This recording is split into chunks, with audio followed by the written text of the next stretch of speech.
सरिता Swami, assistant professor, government Dungar college Bikaner. BA part first के प्रथम प्रश्न पत्र के अंतर्गत श्री नारायण पंडित विरचित हितोपदेश के मित्र लाभ प्रकरण की हम चर्चा कर रहे हैं। पूर्व में हमने विद्या की प्रशंसा, गुणों की प्रशंसा और भाग्य और पुरुषार्थ से संबंधित कुछ विषयों की हमने चर्चा की। आज हम यहाँ देखेंगे कि किस प्रकार विद्या की प्राप्ति न होने पर अथवा माता पिता का अपने बच्चों के प्रति प्रयास, विद्या प्राप्ति हेतु जो उद्यम है वह न होने पर किस प्रकार होता है, उसी को यहाँ पर बताया है। माता शत्रु पिता वैरी, ये न बालो न पाठितः, न शोभते सभा मध्ये, हंस मध्ये बको यथा। यहाँ उदाहरण दिया है कि जैसे हंस और बगुला दोनों ही दिखने में श्वेत वर्ण के हैं, किंतु हंस में नीर क्षीर विवेक होता है, वह बगुले में नहीं होता। अतः हंस की मान्यता अधिक होती है। उसी प्रकार यदि कोई माता पिता अपने बालक को शिक्षित नहीं करते तो वह माता पिता उस बालक के लिए शत्रु तुल्य आचरण करते हैं। शत्रु क्या होता है? जो हमें अनिष्ट की प्राप्ति करवाए, जो हमारे मार्ग में बाधाएं उत्पन्न करे, वही हमारा शत्रु हुआ।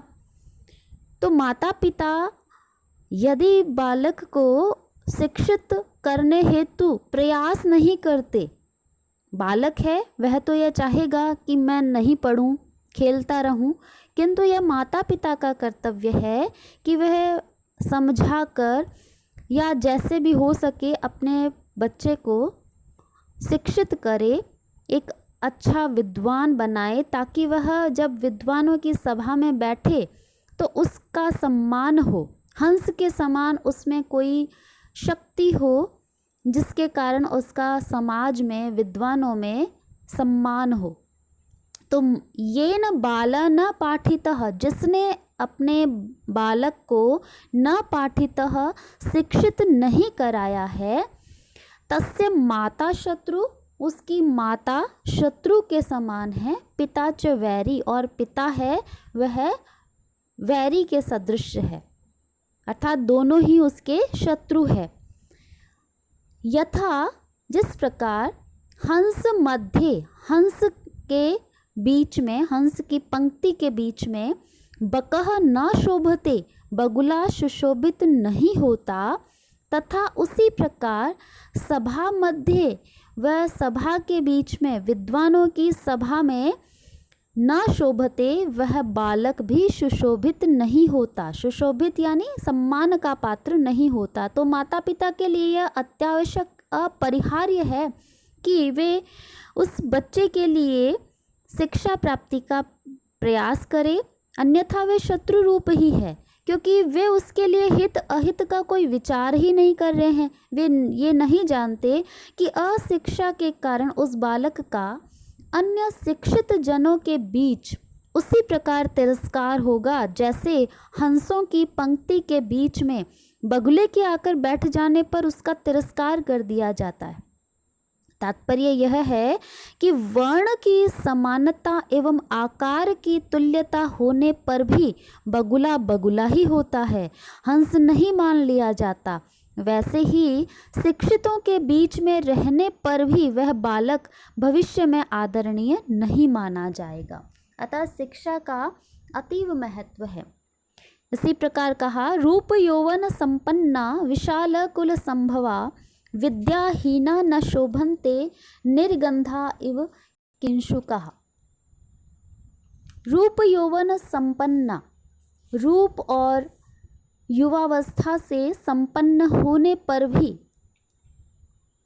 विशाल कुल संभवा, और उच्च कुल में उत्पन्न होने पर भी विद्याहीना, यदि मनुष्य विद्या से रहित है तो न शोभते, वह उसी प्रकार सुशोभित नहीं होता जैसे निर्गंधा किंशुका इव, गंध से रहित, सुगंध से रहित किंशुका यानी पलाश के फूलों की भांति। जो पलाश के पुष्प है उसमें कोई सुगंध नहीं है, सौंदर्य बहुत है, फिर भी उसका कोई उसे ग्रहण नहीं करता। उसी प्रकार मनुष्य यदि विद्या से युक्त नहीं है तो सुंदर होने पर भी उसका कोई आदर नहीं होता, सम्मान नहीं होता। तो किसी भी मनुष्य का सौंदर्यवान होना उसकी प्रकृति पर निर्भर होता है।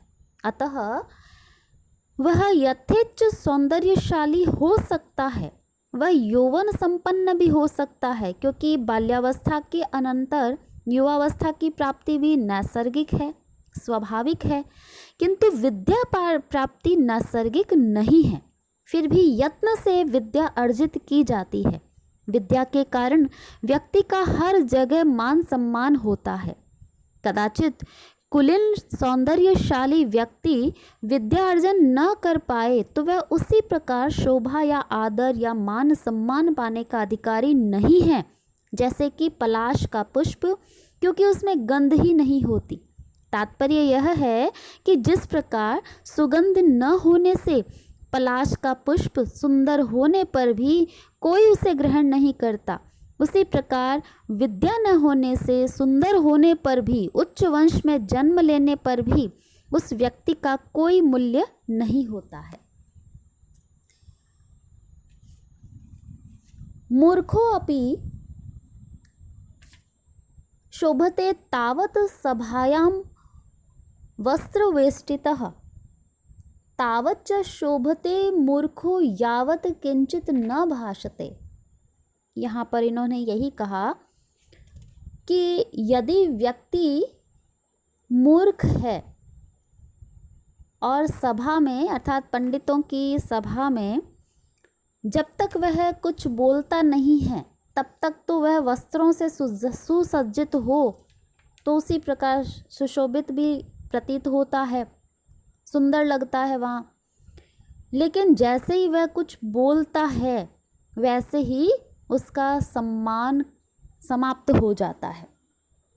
तो सभायाम, पंडित सभा में, विद्वानों के समाज में, वस्त्र वेष्टितः, सुंदर वस्त्रों से सुसज्जित, मूर्ख अपि, विद्या से रहित व्यक्ति भी तावत शोभते, तब तक ही सुशोभित होता है। मूर्ख तावत शोभते, वह मूर्ख व्यक्ति तब तक ही सुशोभित होता है, यावत किंचित न भाषते, जब तक वह कुछ नहीं बोलता है। अर्थात बोलते ही उसकी ज्ञान का पता चल जाता है। तो व्यक्ति का जो सौंदर्य है सुंदर वस्त्रों से आच्छादित होने पर भी नहीं है। वस्त्रों से आच्छादित व्यक्ति तभी तक सुंदर लगता है जब तक वह न बोले।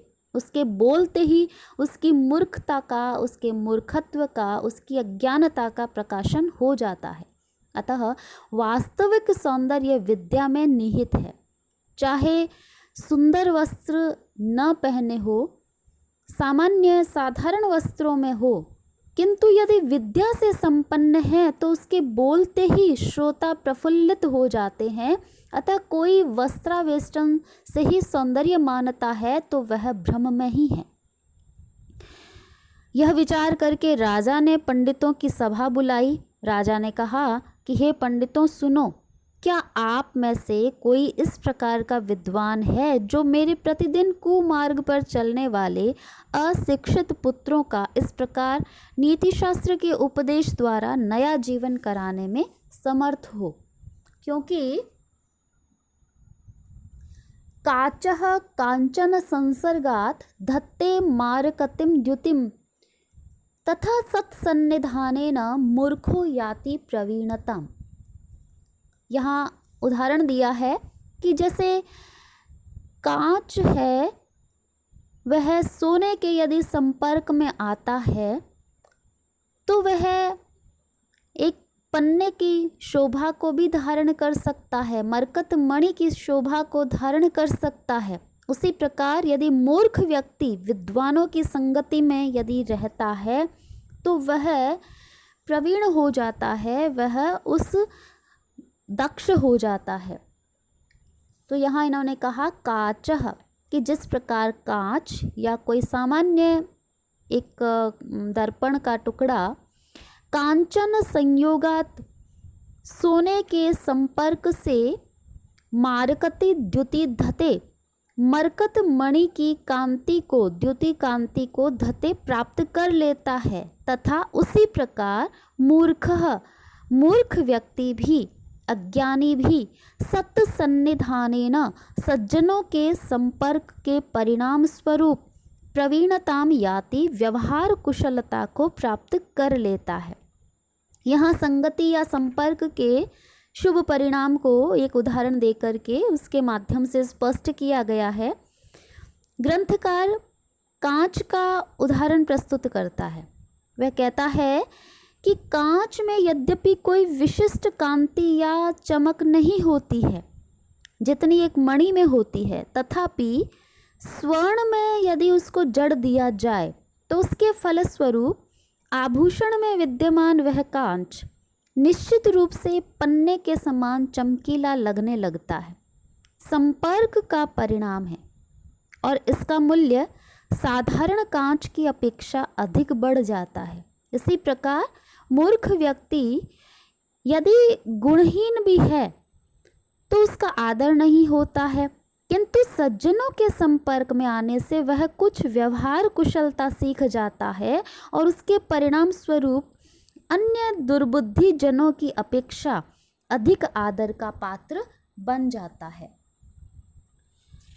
हीयते ही मतिस्तात हीने सह समागमात् समैश्च समतामेति विशिष्टैश्च विशिष्टताम्। तो हे पंडित जन, हे तात, हे बंधु, हीने सह नीच पुरुषों के साथ में समागमात संपर्क रखने से मति जो बुद्धिमान व्यक्ति है वो हीयते वो बुद्धि की निम्नता को प्राप्त हो जाते हैं। समय सह यदि समान गुणों वालों के साथ में संपर्क रखते हैं तो समताम एति बुद्धि समानता को प्राप्त करती है। विशिष्टई और विशेष गुण रखने वालों के संपर्क में रहने से विशिष्टताम याति बुद्धि विशिष्टता को प्राप्त हो जाती है।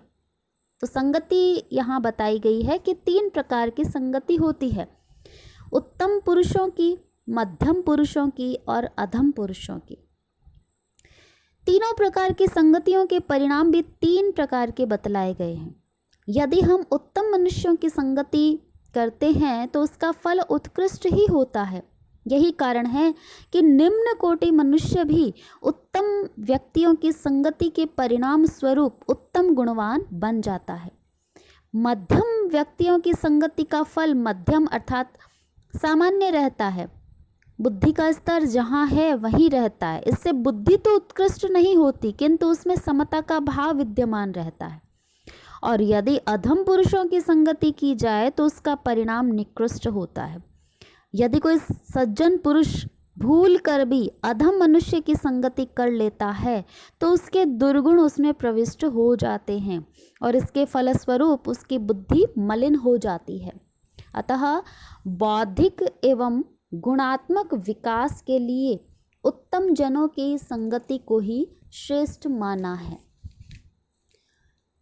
यहाँ पर इसके बाद जब राजा ने ये विद्वानों को कहा कि कोई ऐसा है जो मेरे मूर्ख पुत्रों को विद्वान बना दे या कुछ ज्ञान की प्राप्ति करवा दे, उसी समय विष्णु शर्मा नामक जो एक विद्वान था जो संपूर्ण नीति शास्त्र के रहस्य को जानता था, बृहस्पति के समान बोले, हे राजन, ये उच्च राजकुल में उत्पन्न राजपुत्र मेरे पास नीति का अध्ययन कर सकते हैं, अर्थात मैं इन्हें नीति शास्त्र का ज्ञान करा सकता हूँ।